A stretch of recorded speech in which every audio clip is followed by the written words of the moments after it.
Mardi 12 janvier, les élèves de Mana de l'ESDAC Aix et Marseille ont participé à une journée d'orientation afin de les aider dans leur choix de spécialité pour l'année prochaine.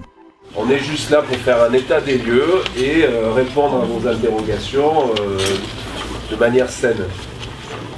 Alors le BTS Design Produit, qu'est-ce que c'est et comment est-ce que ça s'organise?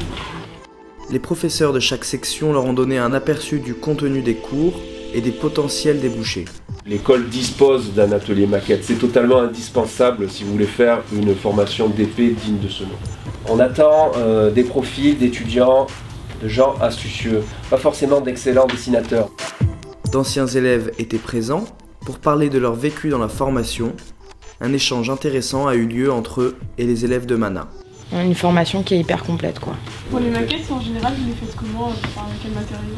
Ça dépend de la maquette que tu as réalisée, mais tu as des blocs de polystyrène, tu peux travailler dans du bois, dans du plastique dur, ça dépend en fait de ce avec quoi tu es à l'aise. J'ai fait la Mana, ça a été dur parce que j'avais un niveau 0 en dessin, j'ai travaillé beaucoup et là je suis en DP, je m'éclate et voilà quoi, c'est en ayant fait de la biomarine avant quoi, des sciences toute ma vie. En deuxième année, on doit choisir entre print et multimédia. Donc moi, je suis allé en multimédia parce que déjà, ça me plaisait plus que le print. Et j'avais l'impression que c'était ce qui ouvrait le plus de possibilités. Après, le print, c'est... Moi, j'ai fait ça parce que j'avais plus d'attirance pour le côté plastique des choses, le papier, faire de l'édition, etc. C'est ce qui me plaisait le plus. Les anciens élèves ont montré quelques-uns de leurs travaux, ce qui permettait de mesurer plus concrètement le potentiel de chaque section. Puis, des professionnels sont venus pour aider les jeunes élèves à se faire une idée précise des débouchés.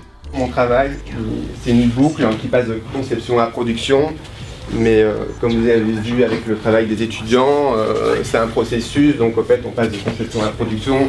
Et en fait, on repasse de production à conception parce que quand on a fait quelque chose, on voit que ça vient pas comme ça. C'est vraiment un travail de recherche, de développement.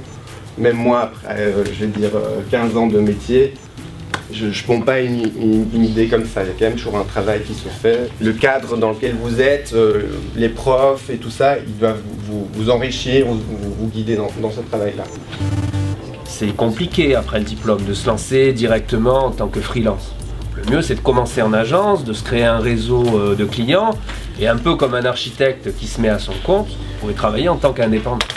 À partir d'un concept innovant, on peut développer une activité.